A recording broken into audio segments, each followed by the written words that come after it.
Welcome to this PowerPoint presentation about leadership. In other PowerPoint slides in this module, I discuss Fiedler's contingency model of leadership, the Vroom-Yetton model of leadership, and the leader-member exchange theory of leadership. This PowerPoint presentation is going to be devoted to a miscellaneous hodgepodge of other approaches to leadership, and I'm going to start with the trait approach to leadership. The trait approach to leadership was inspired by the success of great leaders that everybody knows their name and everybody recognizes how influential they were in their societies, for good or for bad in the case of Hitler. And the idea to this was very simple. Essentially, leaders are born, not made, and great leaders are people who have special traits that set them apart from other people. And so the trait approach to leadership is all about discovering what those special traits are, and if we can identify people who have these traits, we can then move them into positions of leadership. I'll cut to the chase and say that the research on this over time has been fairly disappointing. It doesn't seem as if leaders necessarily have any particular traits.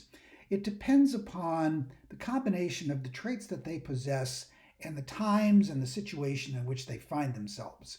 And it's always an interaction between the situation and the person. However, in recent years, researchers have discovered a few things that seem to be reliably related to leadership. Let's start by talking about the big five measures of personality.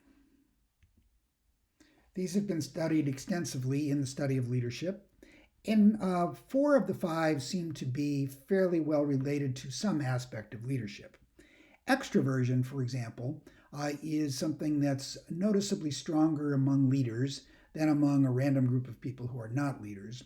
And extroversion is especially correlated with becoming an emergent leader. If you'll recall, an emergent leader is one who rises out of the group and gains a position of leadership essentially through the affirmation or vote of the other members of the group. So emergent leaders are not appointed from above. They're not necessarily put in place by a hierarchy. They rise up and are elected as a leader by their peers. Conscientiousness and openness to experience are not as strongly related as extroversion is to emerging as a leader, but they seem to be better predictors of effectiveness or performance once a person's in a position of leadership. So think of it this way. If you're high in extroversion, it helps you become a leader, but it doesn't necessarily help you function as a better leader once you're there. Being high in conscientiousness and being high in openness to experience do in fact seem to be related to more effective leadership. Scoring low in neuroticism also is a good thing for leaders. If you'll recall, neuroticism is the extent to which you're on an emotional roller coaster and you experience a lot of negative emotions and life is full of drama and problems.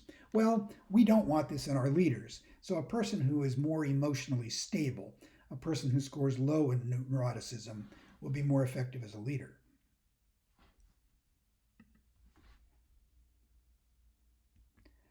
Leaders also tend to score higher in self-monitoring.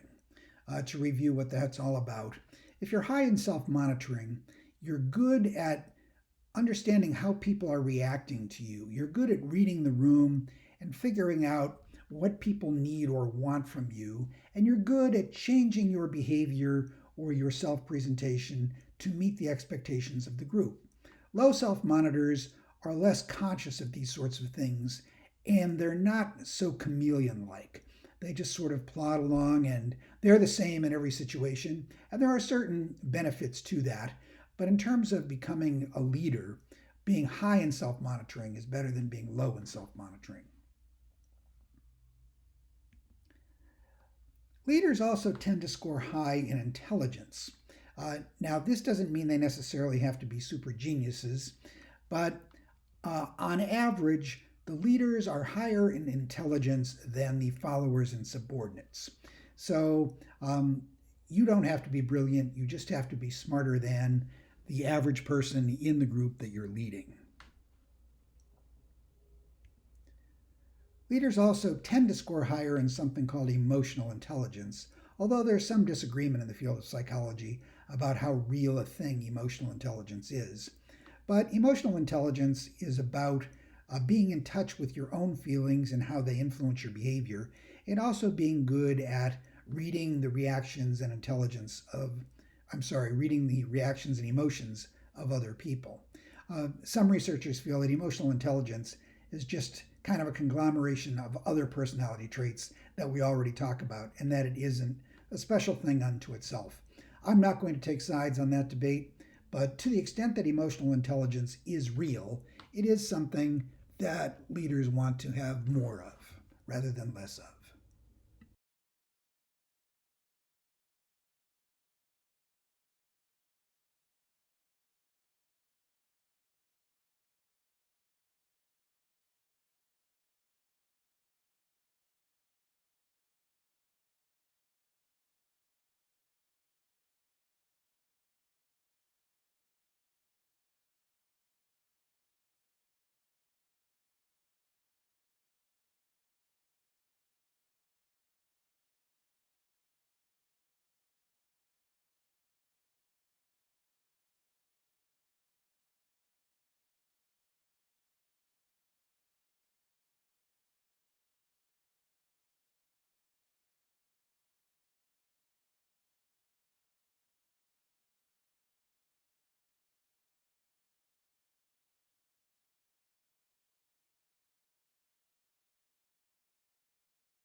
There have been a number of influential theories of motivation that say that people are motivated by motivated by the drive to satisfy needs that they have.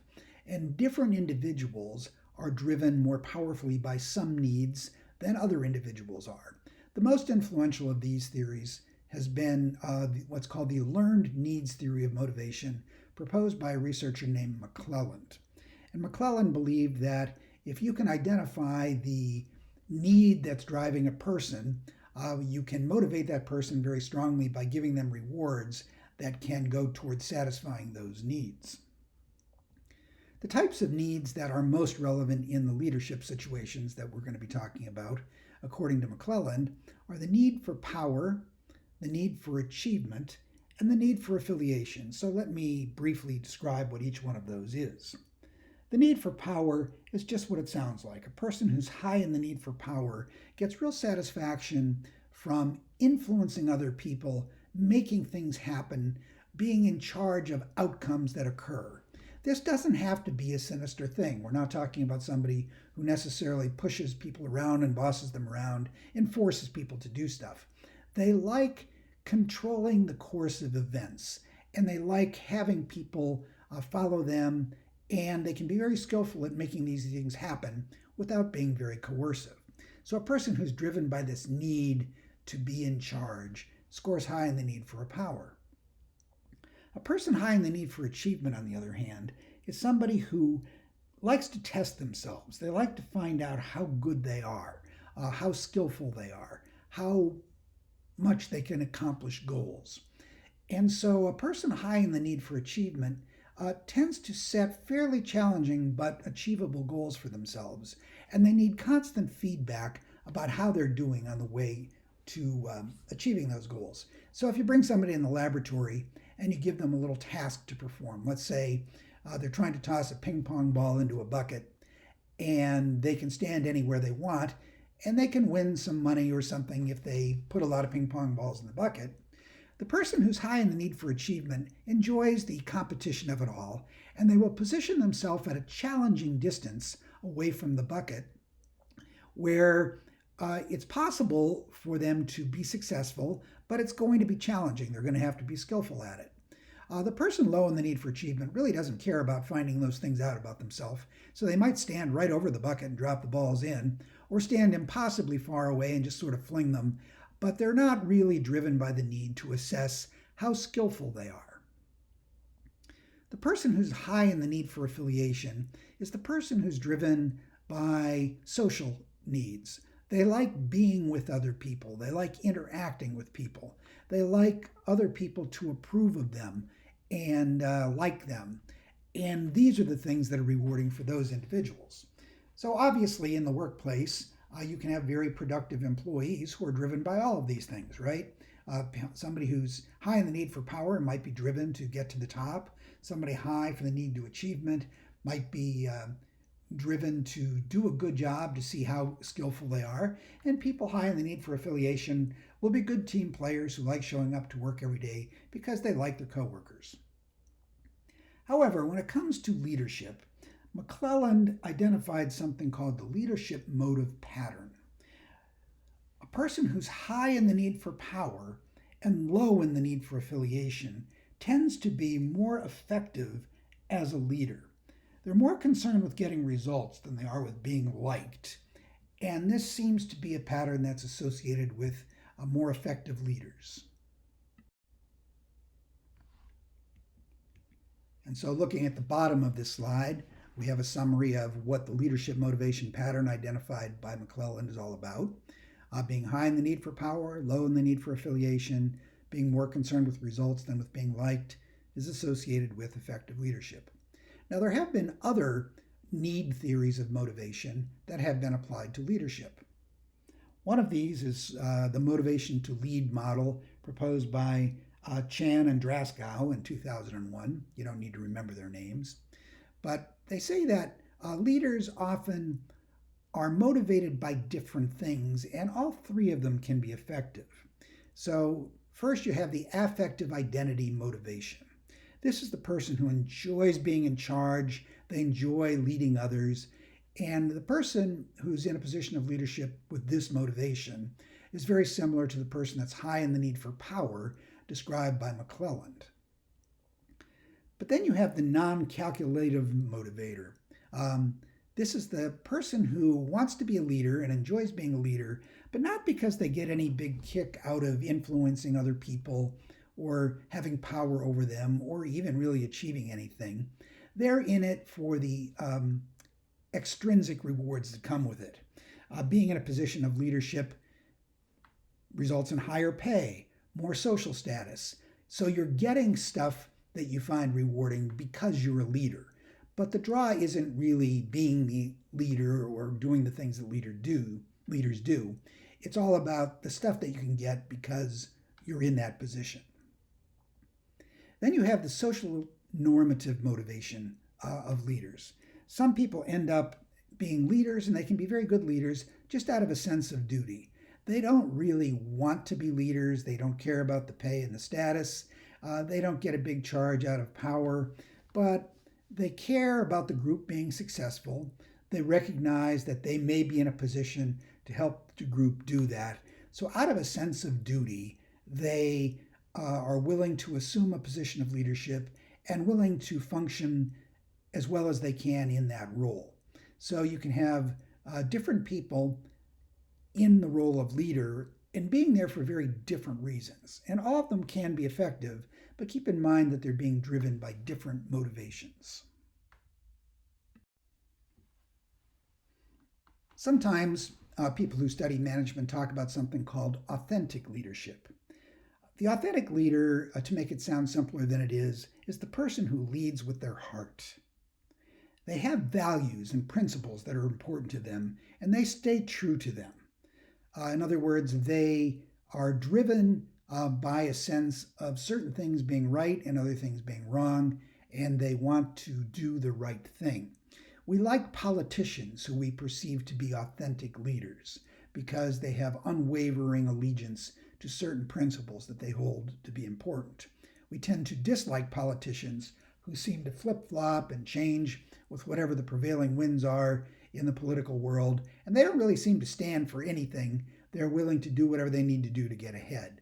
So people trust authentic leaders, and they have faith in them in a way that they don't for people who are not perceived as authentic leaders.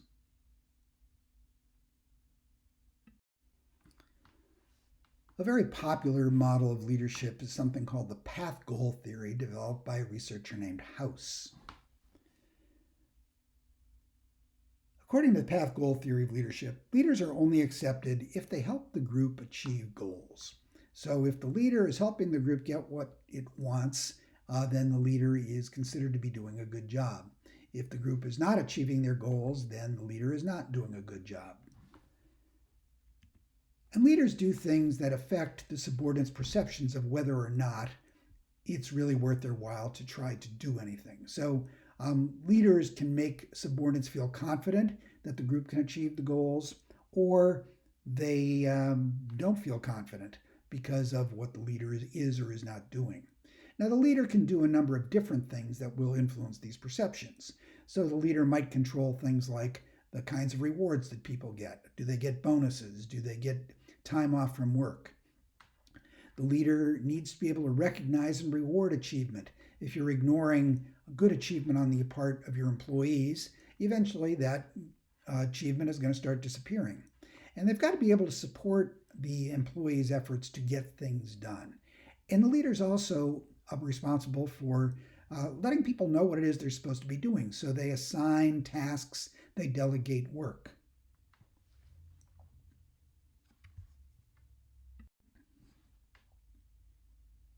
So when you put together all the different things a leader does, the things can usually be described as either falling into the category of showing consideration or initiating structure.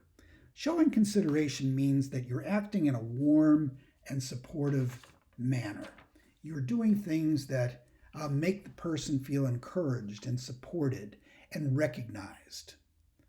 Initiating structure, on the other hand, are those tasks that help people figure out what the goals are and what the tools that they have are to achieve those goals. And it's all about helping people figure out what they're going to do and how they're going to do it. Now, the effects of using consideration or structure depends upon the situation. And subordinate satisfaction and performance is all about using the right thing at the right time. Showing consideration is really important in situations where the tasks are unsatisfying. So the employees are doing boring work, dirty work, work that they don't really want to do. And it's important that the leader understand this and show that they understand this. Let people constantly know that the leader understands what terrible stuff they have to do and how important it is that it gets done and that they appreciate the efforts that are happening. So consideration is really important in those kinds of situations. On the other hand, structure is really important in ambiguous tasks, where it's not at all clear exactly what the goal is, or it's not exactly clear how the work needs to be done. Now the leader has to provide structure and help the person figure out how to get the job done. If you're busy initiating structures in situations where it's not needed, so it's already clear to the person what they need to do and how they need to do it, you're constantly trying to micromanage that and impose more structure, can lead to dissatisfaction. And if the person is feeling stressed out from external sources, so they've got a stressful situation at home or some other kind of thing is going on, a health problem, showing consideration can be very important there as well. But being a good leader, according to the path goal theory, is all about knowing when to show consideration and when to initiate structure and how to back off each of those when it's no longer needed. There are actually some questionnaire measures out there. The Leadership Opinion Questionnaire, which is filled out by leaders, or the Leadership Behavior Description Questionnaire, which is filled out by subordinates. Both of these are ways for organizations to assess where a leader falls in this tendency to lean toward showing consideration or initiating structure. Management training programs are often about teaching leaders about these two important types of tasks and teaching them when to use one versus the other. A model that's similar to the path goal theory in many ways is something called the situational leadership theory. According to the situational leadership theory, leaders typically do one of four things. They delegate, which is telling people what to do. They direct, which is telling them what to do and how to do it. They support. This means you're getting people to want to do something, but you're not really emphasizing how to do it or what it is. Or they're coaching. You're just teaching people how to do things. And being a good leader or manager, according to this theory, is knowing when you should be delegating, when you should be directing, when you should be supporting, when you should be coaching. And so leaders have to adapt to the followers and what their situation is. How capable are the employees, and how willing are the employees to engage in the tasks that they have to engage in? This diagram gives you a picture of the way these decisions should be made. So if you look at the upper left-hand corner, the upper left-hand quadrant in the square, if you have an employee that's unwilling and unable, in other words, they don't really have the skills and they're not terribly motivated, then directing is what the person needs to do. You need to be telling them what to do and how to do it if you're going to be successful. If you move over to the right, though, and you've got an employee that's able, they're capable, they know how to do the job, they're just unwilling, they're not terribly motivated, now the leader needs to slip into a supporting role. You've got to try to motivate the person. You've got to try to get the person to care. You've got to get them to try to want to do what it is that needs to be done. In the lower left-hand corner, if you have an employee that's willing, but they are not able, they just don't have the skills yet, they don't know what they're doing, now you become a coach. In coaching, you're kind of teaching people how to do things. You don't need to worry about motivating them. They're already motivated. You have to give them the skills that will let them be successful. Now, the best situation for the manager, of course, is when you have an employee that's able and willing. The person has the skills, the knowledge, they know what they need to do, and they're motivated to do it. In this case, you can just delegate. You just tell the person, here you go. This is what you need to do, and you're off to the races. So from this perspective, being a good manager is all about recognizing where your employees are coming from and then employing the best management style to match their needs.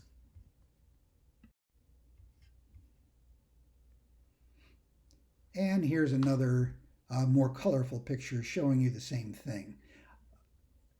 According to this model, you're always trying to strike the right balance between being directive and supportive. And as you can see, this is very similar to the concepts of showing consideration and providing structure that House talked about in the path goal theory. So knowing when to delegate, when to support, when to coach, and when to direct would be the key to being an effective manager.